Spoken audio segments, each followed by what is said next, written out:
Kranthi. And definitely it's going to be a very, very special chit chat show. మరి ఈ రోజు very special chit chat లో మనతో పాటు ఉన్నారు భాను ఇలేంద్ర గారు. And he's an immigration attorney. ఎందుకు అంటే ఇంకా ఇప్పుడు చాలా మందికి చాలా క్వశ్చన్స్ ఉన్నాయి. ఏంటంటే లైక్ వాట్స్ గోయింగ్ ఆన్, అంటే ఇప్పుడు ట్రంప్ వస్తున్నారు, government is going to change, what are the immigration systems that is going, immigration rules చాలా చేంజ్ అవబోతున్నాయి, చాలా మందికి భయం వేస్తుంది. And also previous Trump rule ప్రకారంగా కూడా అంటే there are so many అంటే అలజినేషన్స్ కైండ్ ఆఫ్ థింగ్, లేకపోతే ఇమాజినేషన్స్ ఏవేవో జరుగుతున్నాయి అన్నమాట. వీటన్నిటికీ చెక్ పెట్టడానికి ఈ రోజు మనతో పాటు భాను గారు వచ్చారనమాట, attorney. And he's going to clarify all your doubts. And also అసలు ఏమేమి రూల్స్ చేంజ్ అయిపోతున్నాయి, వీటికి రిలేటెడ్ గా ఏమేమి కావాలి, and how we can approach an Indian attorney. ఎందుకంటే చాలా మందికి మళ్ళీ వేరే అటర్నీ దగ్గరికి వెళ్ళాలంటే చాలా భయపడుతూ ఉంటారు. అందులో ఇక్కడ తెలుగు వాళ్ళు ఎక్కువ ఉన్న మన యూఎస్ లో ఎక్కడికి వెళ్ళినా కానీ ఎక్కువ తెలుగు వాళ్ళు చాలా మంది ఉంటారు. ఎస్పెషల్లీ స్టూడెంట్స్ అయితే ఇంకా బోల్డ్ మంది ఉంటారు. సో వీళ్ళందరికీ మనకి కన్వీనియంట్ గా కావాలంటే ఇంకా ఒక తెలుగు అటర్నీ ఉంటే ఇంకా చాలా చాలా బాగుంటుంది కదా. So is none other than Bhanu గారు. అండ్ భాను గారు, welcome to Telugu NRI radio అండి. థ్యాంక్ యూ అండి. యా భాను గారు, యాక్చువల్లీ ఫస్ట్ క్వశ్చన్ ఏంటి అంటే ఇంకా when did you come to US? And we know అంటే most of the people knows like doctor చేయాలంటే MS అట్లా రాసుకొని తర్వాతకి వాళ్ళు సమ్ రూరల్ ఏరియాకి వెళ్ళి doctor, then they will get the doctor and they can continue their doctor profession. Students అంటే ఇక్కడికి వచ్చినా కానీ they will do MS and they will pursue some courses and they will enter into IT. ఒక అటర్నీగా US లో settle అవ్వాలంటే what is the first condition? Like అంటే ఇండియాలో చదివిన లా సరిపోతుందా, లేకపోతే again you have to come here and pursue this law course and you have to become the US immigration attorney? Thank you, Andy. Thank you for asking a good question about how to become a lawyer in the US for the Indians. Let's start from the beginning, Andy. Your first question was, when did I come to US, Andy? You know? Yes. I came to US in July 2001 with as a student. Okay. To pursue my master's degree in law here. Okay. And yeah. So since then I'm in the US because once I finished my LLM program, then I passed my bar exam and then I got a job. And then I started practicing law from 2004 onwards. So I've been practicing immigration law for 20 years now. Okay. To become an immigration attorney or a criminal attorney or some other civil attorney, whatever practice area you choose, it depends upon where you have your expertise, where you have your knowledge, and also what kind of an opportunity you get in this country. Based upon how do you pursue your opportunity, depending on that, you'll be able to choose your field, because every field is very specialized in nature. Immigration kaniyandi, contracts kaniyandi, corporations kaniyandi, corporate law kaniyandi, healthcare law kaniyandi, patent intellectual property kaniyandi. Whatever you take, they're very specialized. So usually most of the people, they have an opportunity to choose themselves what field they want to go for, and they can apply or pursue their career and the job opportunities based upon that field. And as far as I'm concerned, at that time, I got an opportunity to work in immigration law. That's how I became an immigration lawyer. It is not that I chose to be an immigration lawyer, but that is where I got an opportunity. Okay.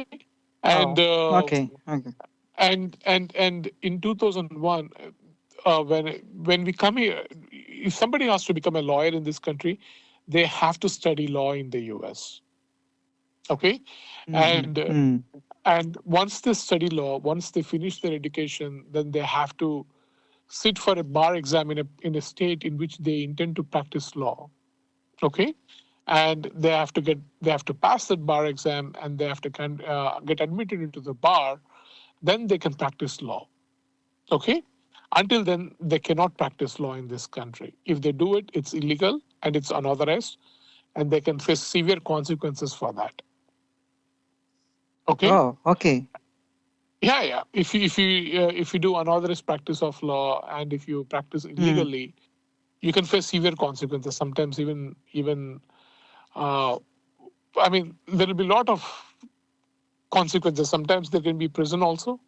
Sometimes civil fines, some other things can happen to you, but you have to be very careful not to represent anybody without a proper authorization in this country as a lawyer. Okay, and so Okay. it's important. So you have to come here, you have to pursue education, and then you have to sit for the bar exam and go for that. Of course, there are certain bars, certain state bars allows in this country where foreign lawyers may get some kind of equivalency evaluation done by the bar association, and accordingly they can sit for the bar exam. I think Texas is one of them which allows that, and also New York also allows that to certain foreign lawyers. Okay, so Okay. not every state is not the same. Every state has a different rules and restrictions and everything. And also to sit for the bar exam in this country, in any state you want to, you need to have a first law degree in the US, which is called JD usually or LLB. You need to study that in the US. If you don't study that one, then you will not be able to sit for the bar exam in every state. Okay, you're only able to sit for the Okay. bar exam and only in few states. So your opportunities will become less for you in that way. Especially if you're planning to come from India and study here and then sit for the bar exam and become a lawyer in the US. That's what it is. Okay. Now the opportunities have become more for the people who are coming from India to practice law here because we have so many people out there now from India in the US. At the time when we came, very few people are there. Our community is very small at that time. So getting an opportunity, finding a job was really difficult at the time for people like I am who are lawyers and wants to practice law. Because usually if you're in IT field or if you're a doctor, it's very easy in this country coming from India. Okay. Compared to Okay. with other fields like if you're in finance or if you're in legal field like I am, or if you're in some other fields, it's very difficult to find an opportunity because you're competing with the mainstream there.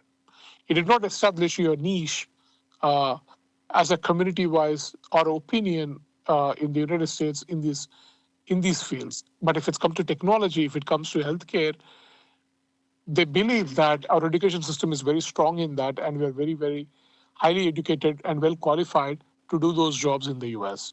So there's a difference in that way. Okay. And so we have to keep those things in mind. And if somebody is willing to really work hard, try to put their effort, and then want to become a lawyer, it's a very good opportunity for them. Okay. Wow. You have clearly in detail గా చెప్పారు. Like whoever want to pursue this lawyer and US ఇంత detail ఇంకెవరు చెప్పరు మీకు. If you want more detail, you can reach out Bhanu garu and he's going to clearly explain you how to come and pursue your lawyer in US.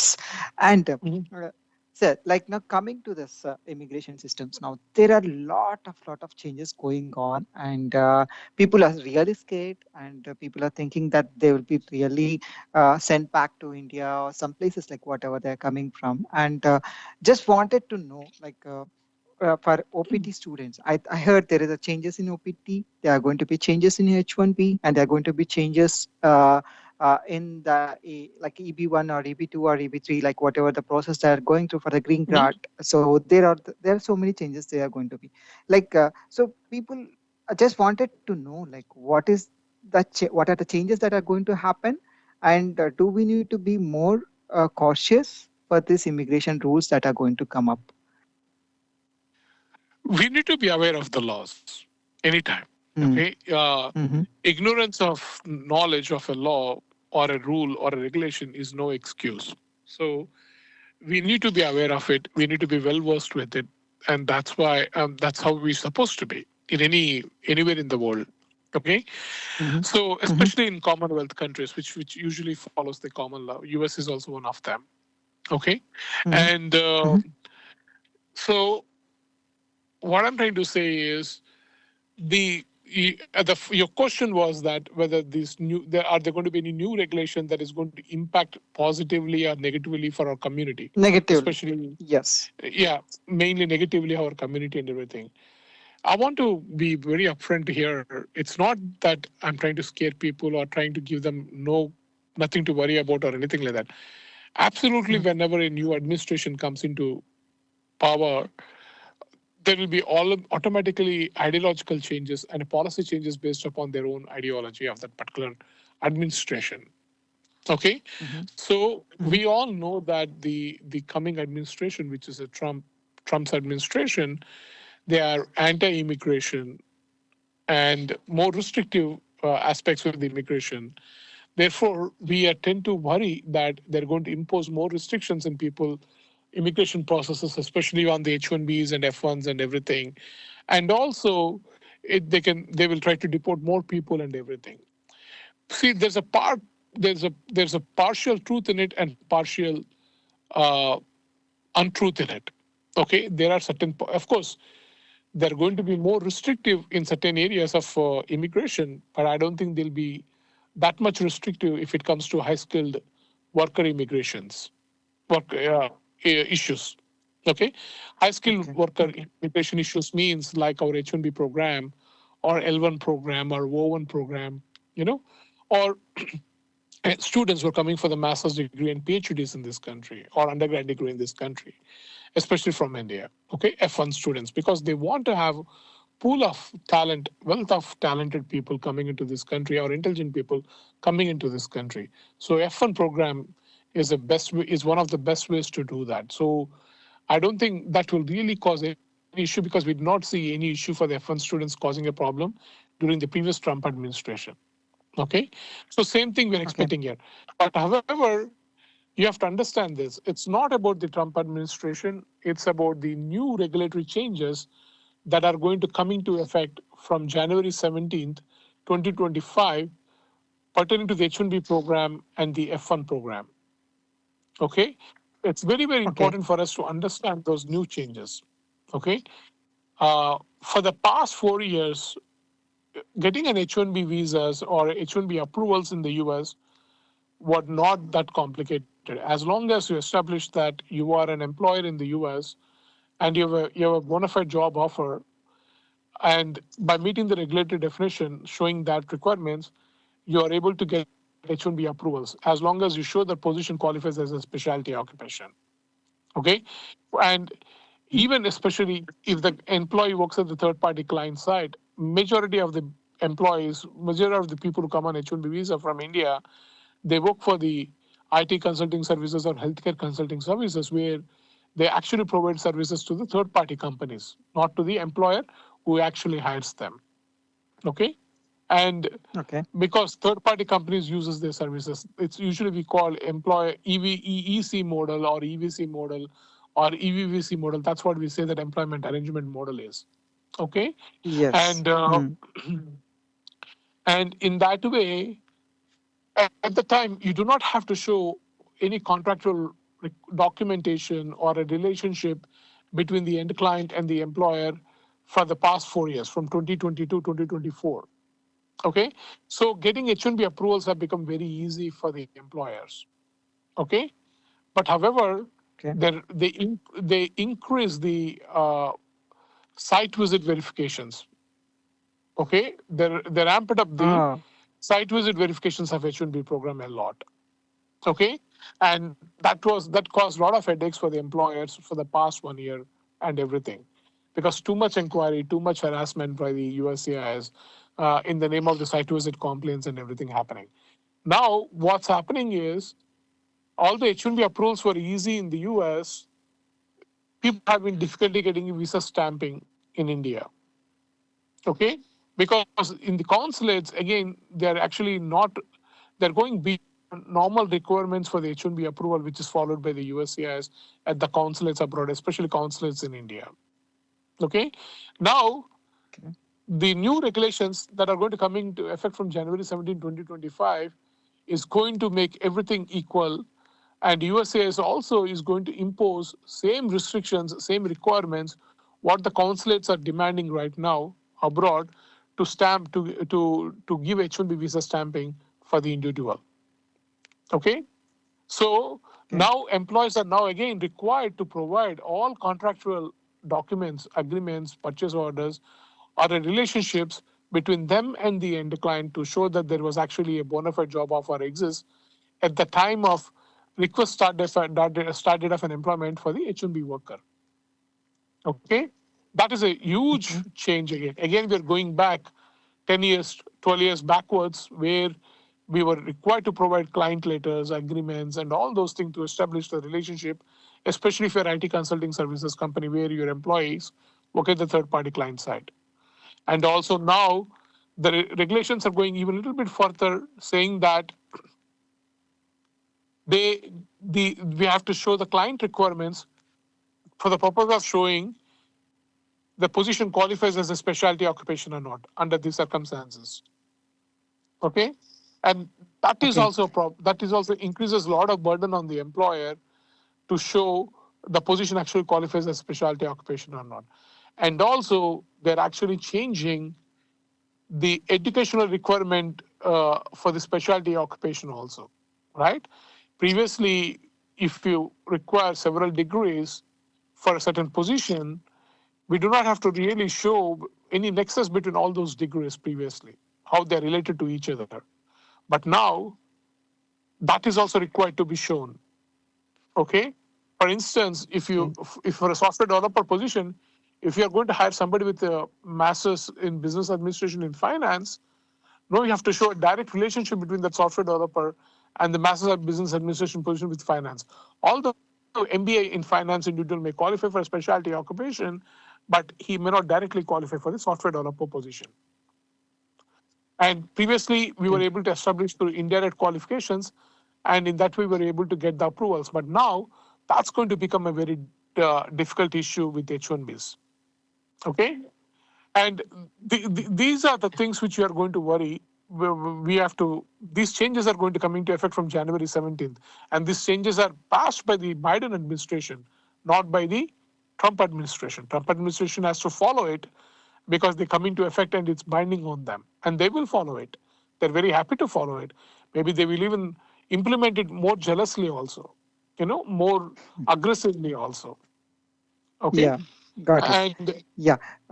That's the changes. And if it comes to F1, one good thing happened with the new regulations is prior to these previously, as of today, we have cap gap available only till September 30th of the coming fiscal year, right?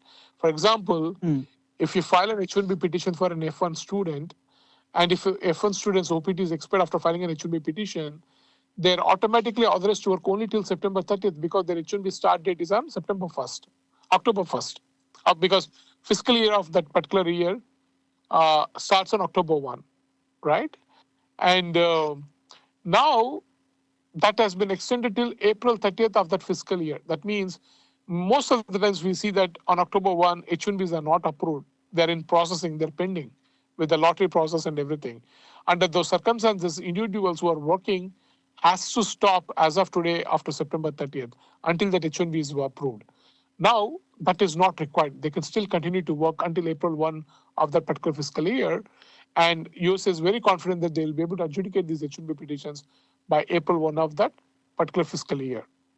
Okay?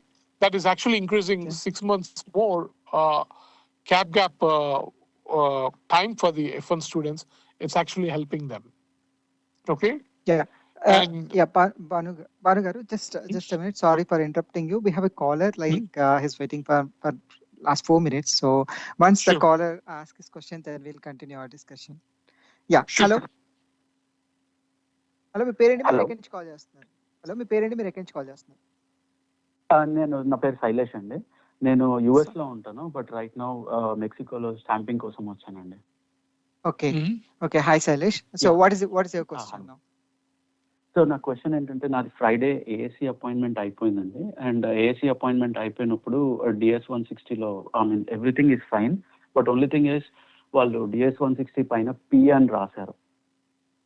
So I don't know if something is pending or is there anything to worry about it. I don't think there's anything to worry about, Andy. Hello? Okay. So, yeah, okay అండి. అంటే pending application నేను DS 160 1 day before submit చేశానండి భాను గారు. That's okay, Andy. You're fine in that way. Okay, Okay. and Okay. they And I have don't to book call you client for. later. They have to, Mm. ఏంటండి నాకు అర్థం కాలేదు మీరు అనేది ఏంటో. నాకు క్లయింట్ లెటర్ ఇవ్వరా అండి? నేను సబ్ కాంట్రాక్టింగ్ లో వర్క్ చేస్తున్నాను, బట్ అక్కడ క్లయింట్ లెటర్ ఇవ్వరు. సో నేను లేటెస్ట్ ఈమెయిల్ ఒకటి ప్రింట్ తీసుకున్నాను. అది సరిపోతుందా ఇన్ కేస్ క్లయింట్ లెటర్ అడిగితే? మోస్ట్ లైక్లీ సరిపోవచ్చండి. As long as you can authenticate that email that it has come from the genuine source, should not be a problem. Okay. Okay. Okay. Yeah. Okay, Nandi. And you're gone for which stamping and H1B stamping ka మీరు వెళ్ళింది? H1 stamping కి నేను టివానా location కి వచ్చానండి. Okay. I understand, Andy. Probably that's what it is. Nothing more than that, Andy. Okay. Yeah. Okay. Thank you so much. You're welcome. Thank you, Sailesh, and thanks for waiting on the call. Thank you so much, Bhanu garu, for allowing us to take the call. And please go ahead, sir. Like you're talking about the OPT students, and please go ahead. Yeah. But one thing you have to understand is, so these regulatory changes really going to impact H1B program, and so it's going to become more restrictive for the employers in hiring H1B workers. Okay, especially if they're in the IT consulting field. Okay, so we have to be wary of that. We have to be really aware of that. And as an H1B worker, you have to worry about how it's going to impact your extensions, how it's going to impact your amendments, how it's going to impact your actually pending cases as of January 17, 2025. Okay, they're going to impact all these cases, even if the case is filed before, if it is pending from January 17, 2025, if the new regulations come into effect, and those cases will be adjudicated based upon the new regulations, not based upon the as of today regulations. Okay, so that's going to impact a lot for the H1B workers. It's going to create a lot of headache, lot of chaos, and all those things. Along with that, they now, as of today, participation in site visits was voluntary for the employers and also for the employees. But from January 17th onwards, they said that if you fail to participate in a site visit verification, that can be used against you for any adverse decision they're going to make on your petition that is either pending or already approved. Okay, that means. So when you say site visits, like when you're saying, sorry for interruption, but I had a question here. Like when you say site visits, like most of the people, like most of the employees now, they're working for work from home. Work from home is the option. Work from home nunchi chestunaru. So while work from home untaru, so how can they go if they go to site? So no employee will be there. So how this works? And most of them are scared. Like if they go there on site and if they want to come and see all the locations, like where the employee sits and all this stuff, it won't be there, right? Because most of the employees are now a hybrid model, and most of them are from work from home. So can you clarify on this, like how this works? Site visit means, it doesn't mean that it has to be only a client location. Okay. Or the employer's location. It all, wherever the employee is providing services, whichever location from where the employee is providing services, because you have to comply as per the H1B regulations. You have to comply with the LC, with the labor condition application, properly stating the working conditions and the work environment requirements, and get the LCA certified by the Department of Labor. That means you're going to notify the Department of Labor if it's a work from home position, while filing an LCA that it's a work from home position, by stating the work location as the beneficiary's residence. Okay, so that information is already there with the agency. Okay, and based upon the information, they can actually visit your house because you are working from home and you are consenting to that at the time of filing of an H1B petition. Okay, so now that's where it is. But you have to understand it's very important to understand this. The site visits can happen in person visits or telephonic calls, or through email also. Okay, and the site visits are also can be called as the compliance reviews also. Usually when the consulates, Department of State sends an email to verify the information of what the petition is filed is genuine or not, or the information is true or not. They want to cross-verify. They usually say that it's a compliance review. It's nothing but a site visit, but it's a virtual compliance review. Sometimes officers may come in to your house or to your office if you're an employer on a random basis. Okay, and they don't have to give you any prior notification also when they're coming to your house or coming to the office, because you're consenting to that they can come anytime. Okay, and another thing is, they say that non-participation can be used against you for any adverse decision they're going to make, but it doesn't say that you don't have a right or an attorney. Okay, it's always a good idea in the site visits to tell the officers that whatever you would like to communicate, you would like to communicate through your attorneys. Because if you say something on a fear or on a scare at the time, because you all will be nervous. If any officer comes, you'll be nervous. Even being an immigration practitioner, even if being an immigration practitioner, if I were in your position, probably I will be nervous if any officer comes to my house and asks me a question. Because I'm an immigration practitioner and I know how to deal with them because of my job, because of my experience, I know what to do, what to face, and everything with them. But if I were not an immigration attorney and if I'm not practicing immigration lawyer, I'm some other lawyer. Okay, so I'm practicing some other area of practice. But if somebody comes to my house, an immigration officer, I'll get nervous automatically, or I get panic. And there is a possibility that because I'm nervous and panic, I may not think clearly, and I might blabber something which may adversely affect your immigration status in this country. Right? So it's always important. It's always important sometimes not to handle things on your own. It's important to trust the process and let the other people handle those things for you, and make sure that you as an employee or as an employer to let the officers know that you will be able to communicate everything through your attorney. And you're very happy to provide all the information what they want, but through your attorney. It's very important so that you don't have that burden. Let your attorneys handle, whether it is us, if we are your lawyers, or if it's some XYZ firm, if they're your lawyers, let them handle that. Because if you're capable of handling it, I'm not saying you should not, but you have to make a decision on that, whether you're capable of handling it, whether you have a proper mindset to handle that at the time. Are you nervous? Are you basically scared? All those factors will come into it. We have seen this problem all the time, especially when they come to the house and people get nervous and they lie. Even if they're not in the project, they lie, say that they are in the project or something like that. That's where they get into trouble. If they're not in the project, simply they can say that they're not in the project, because legal benching is allowed. Only thing which is not allowed is unlawful benching. Okay? Even in the coming regulations also, legal benching is allowed. In the new regulations also. Only unlawful benching is not allowed in the new regulations that are going to come into effect from January 17, 2025. So when you say it's a legal benching, so how many days is that legal benching? You said there is no timeline. Legal. There is no timeline on that. As long as employer is treating you well and employer you paying the wages what he promised you, and employer is actually making you available for work at the location what he stated in the H-1B petition and in LCA. Okay. Sir, but there's a one question that in everyone's 60 days is a bench period, so they have to stay in US for 60 days. If that period there is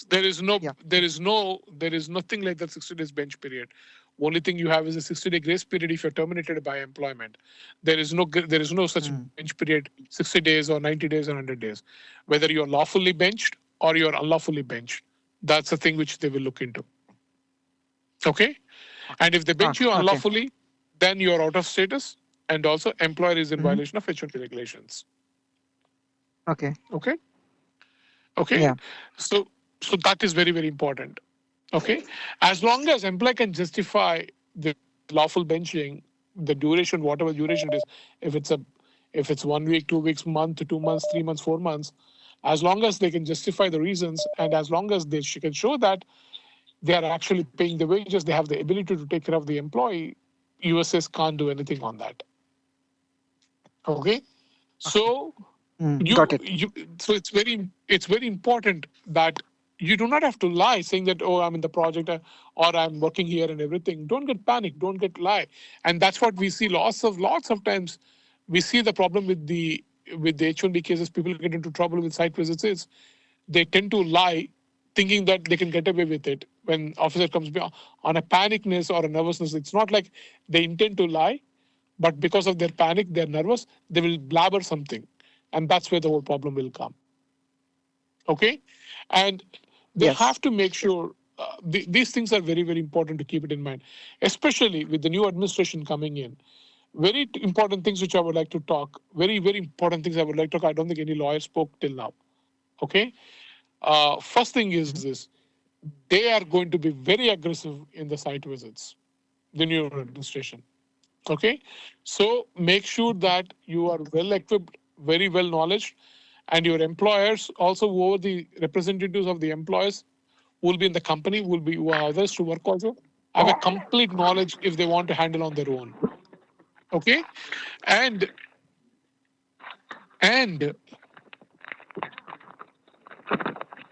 I'm sorry, some noise coming behind. I'm sorry for that.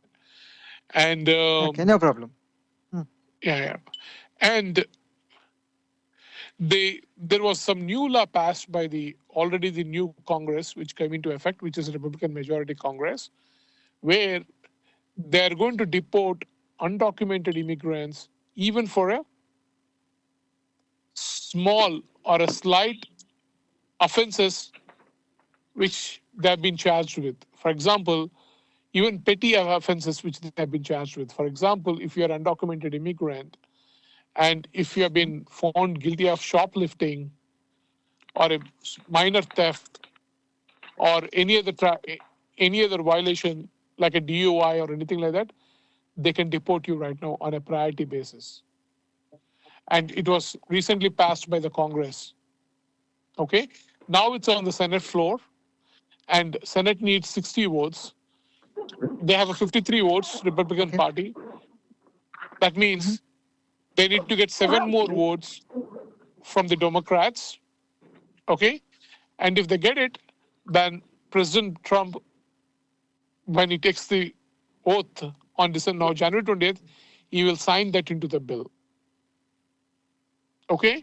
And if that happens, imagine how aggressively this new administration is going to implement that law. Just not only undocumented immigrants, but also it can impact F1 students, a lot of F1 students, because they have to be very careful what they do and everything. We already seen in states like Texas and everything, lots of F1 students have been randomly stopped at the highways and they've been arrested and detained for no reason or anything, saying that they're in violation of their immigration status. Okay, so you have to look into these kind of things coming in with the new administration. I'm very confident they say they're going to give a priority to undocumented immigrants, but if they determine that even F1 students are out of status because they were working unauthorized or something like that, they can actually put them on a deportation in removal proceedings on a priority basis, even if they have a small minor infractions like shoplifting or a theft or anything like that. And problem is with a lot of new generation coming from India, we are hearing a lot of the shoplifting cases these days. Incidents, shoplifting incidents. Yes. Okay? So those things have to be carefully monitored and make sure that these kids do not get indulged into this kind of a minor infractions, this kind of small things which can jeopardize their immigration status in this country. Okay? And these are the things which are going to impact really a lot with the new administration. But at the same time, we heard Trump talking favorably about the H-1B program in support of Elon Musk and Vivek Ramaswamy and other Silicon Valley tech investors, pundits and everything. So hopefully we will see that kind of an approach with the new administration. But I think it will favor the direct employers rather than the consulting companies one way or other. But we have to see how the policy will be designed and implemented by the Trump administration. But we know about Trump. Sometimes he makes a lot of loud noise, but nothing happens. Okay? Yeah. So Mhm. so those are the things which you have to keep it in mind, and I want you to watch and understand all these things very, very well. And they're going to aggressively going to monitor your electronic devices, your social media, and everything when you travel abroad and come back. Do not forget things. 2 years ago, if you posted some message in WhatsApp about finding a job off campus, which is not authorized or anything like that as an F1 student, and even if you did not take the job also, that can impact your admission into this country. Because if they deem that you actually worked unauthorized or something like that, because it's only, for them, it's only more likely than not that you actually worked unauthorized. They don't have to prove you that you actually did work unauthorized to remove you from this country at the port of entries. When you're trying to come back, when you visit abroad and everything. So be careful with these things. You know, these are the things which we have to watch in the coming administration. You know, Okay. Okay. Okay. So I had a question here, sir. Like most of the people now, there is a huge backlog for this green card. Like one who all approved for 140 and waiting for the green card, and a perm process and all this stuff. And nowadays, recently I saw that the perm process timing got increased. Like this is I don't know. Like before it was like 6 months to 1 year, but now it's gone to like 500 days and 485 days, all this stuff we are looking at. Why is this backlog has been increased? And is there any process, like if people are still waiting for a green card, can they move on to the EB1? Is there any process like to they can move to EB1 and get these things done as soon as possible? I think I asked 2-3 questions in one shot. no, that's okay. I'll go with each and everything. See, the Mhm. Department of Labor does not charge any fee like USCIS. USCIS is Mhm. funded by the fees which the applicants and the petitioners pay to process their cases. Okay? And Mhm. Department Mhm. of Labor does not have such possibility because they don't charge any fee in processing perm cases. Okay? So only the way Department of Labor get funding, especially wage and hour division, which is responsible to adjudicate perm applications. Okay, the only the way they get funding is through the Congress. Is through the Congress passing the budget for them. Okay, and Okay. Mhm. because the when the Trump administration came into last time into the administration, they really restricted that funding to the Department of Labor, especially to the wage and hour division pertaining to the perm processings and everything. Okay, and Okay. due to that, they could not hire as many resources as they want, and also they could not train them on a timely basis also, so that they can adjudicate these cases fast.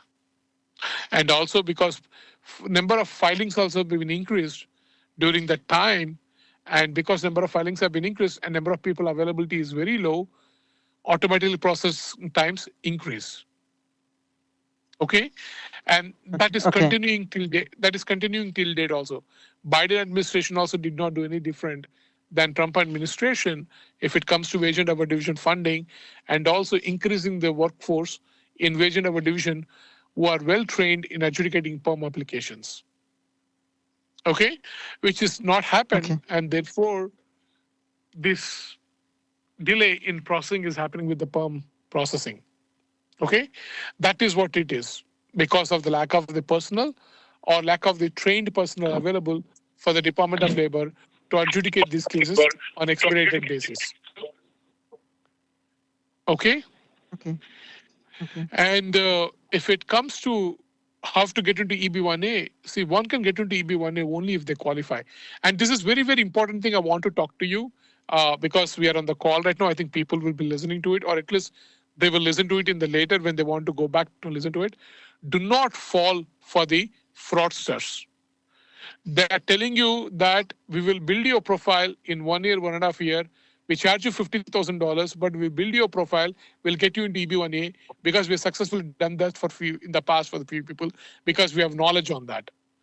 It is be careful with those kind of fraudsters. They're charging you 30,000, 40,000, 50,000, depending upon where they can squeeze as much milk, as much money from you guys. It's fraud because it's not. You tell me an example how a person can get you somebody into extraordinary ability category or recognition that are possible national level or meeting the 10-point criteria for hundreds of people in 1.5 year. And how many, that means what kind of a team, what kind of intelligent people they should be in building their profile. Because they're saying that they are going to write the articles for you, they're going to publish the papers for you, they're going to get the awards for you, they're going to get the recommendation letters for you and everything. How they can do that when you're working for some other company? How can they get you recommendation letters from particular company for you? Yeah, These are that's true. these are the fraudsters. Don't fall into these fraudsters because they will steal your money. They're not located in the US because in the US, if they're located, if they get arrested, they'll go inside for 20, 25 years. So these guys will never stay in the US. They will always stay abroad. They'll always will be somewhere else, in Mexico or India or somewhere else. Or they'll open the companies also like that. Your money, you give the money, it's gone. And they'll give you these letters, but they're all fake. They'll cut and paste. They will change the letterheads, they will change the everything, and they'll give you that.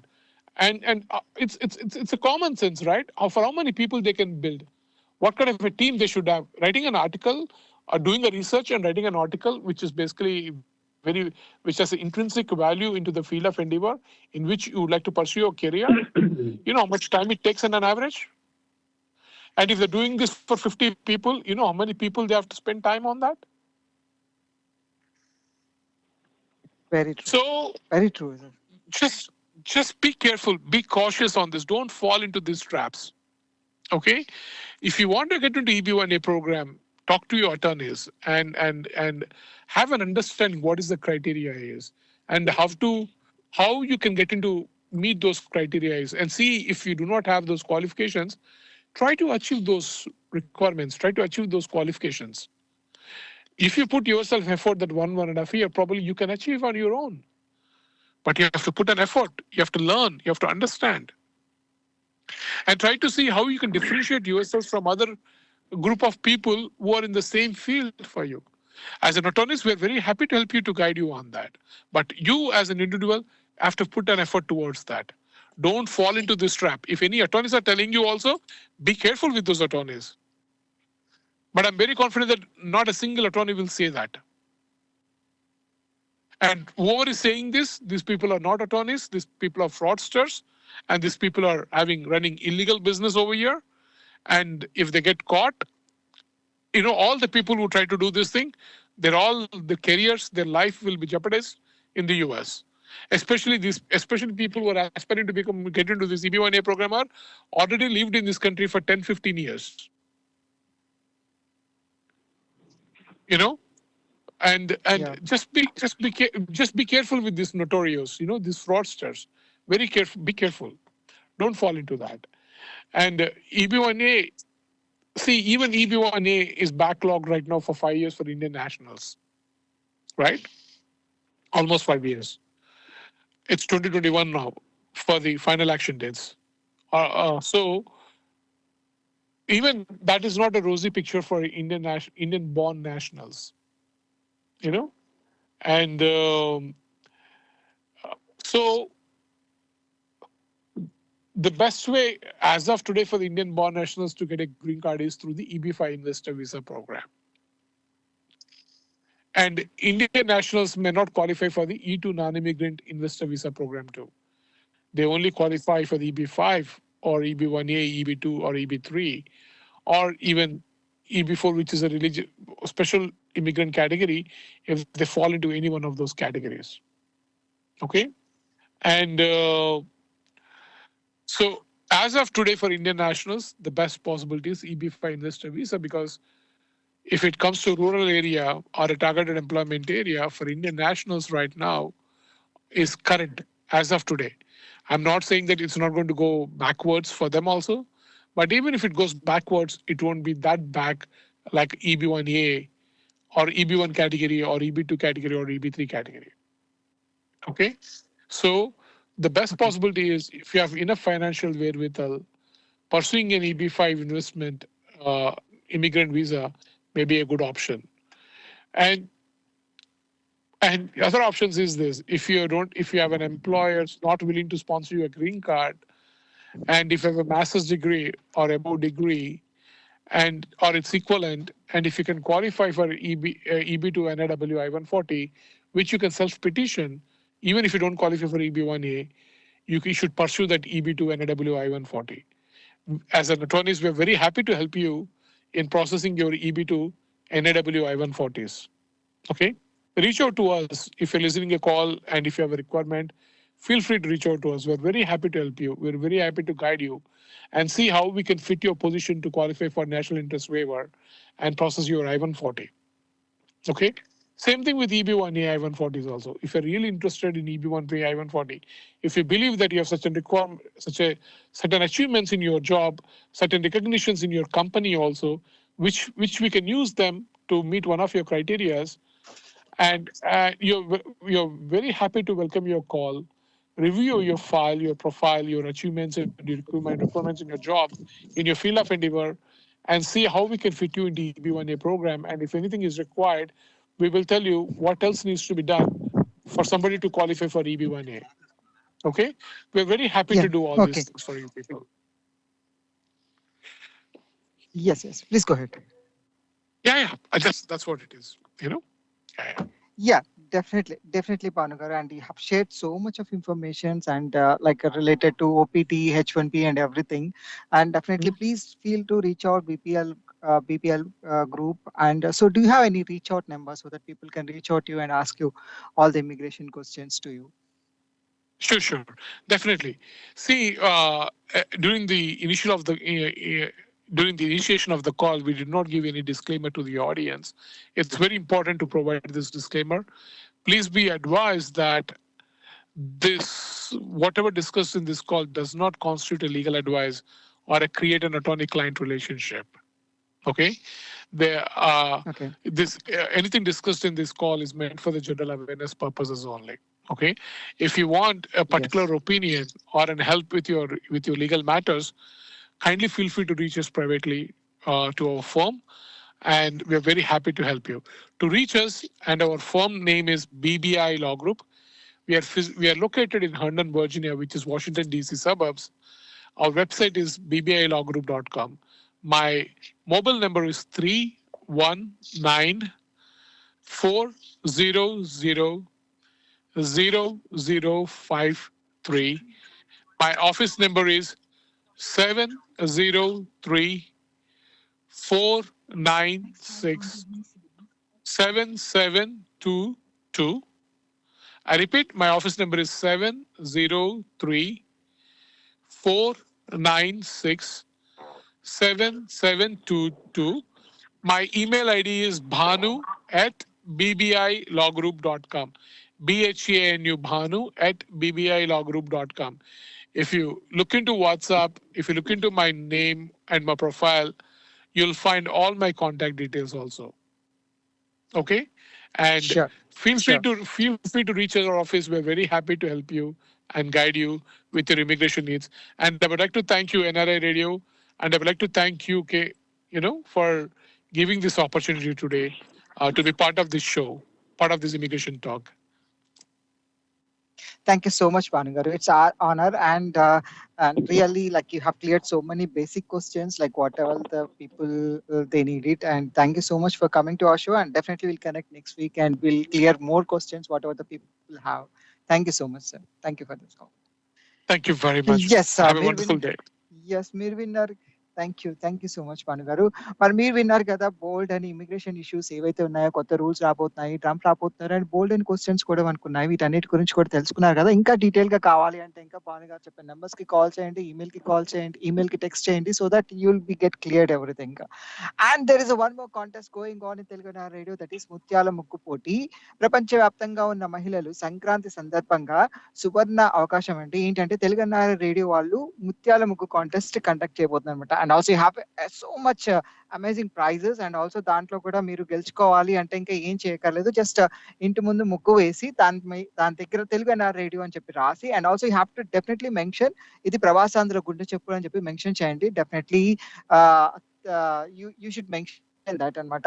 Mention చేసిన తర్వాత photo తీసి మాకు WhatsApp చేయండి. మాకు WhatsApp చేయాల్సిన number వచ్చేసి +91 812 597 4330 send చేయండి. And you have amazing gifts. మంచిగా ఏసీ మా తెలుగు లోగో పెట్టి అండ్ తెలంగాణ రేడియో లోగో పెట్టడం వాళ్ళకి ఒక అద్భుతమైన ఆఫర్స్ కూడా ఉన్నాయన్నమాట. ఏంటి అనేది నేను తర్వాత చెప్తాను. Right now this is RJ Kranthi officially signing off for today special chit chat. మళ్ళీ నెక్స్ట్ స్పెషల్ చిట్ చాట్ లో మళ్ళీ కలుసుకుందాం. బాయ్.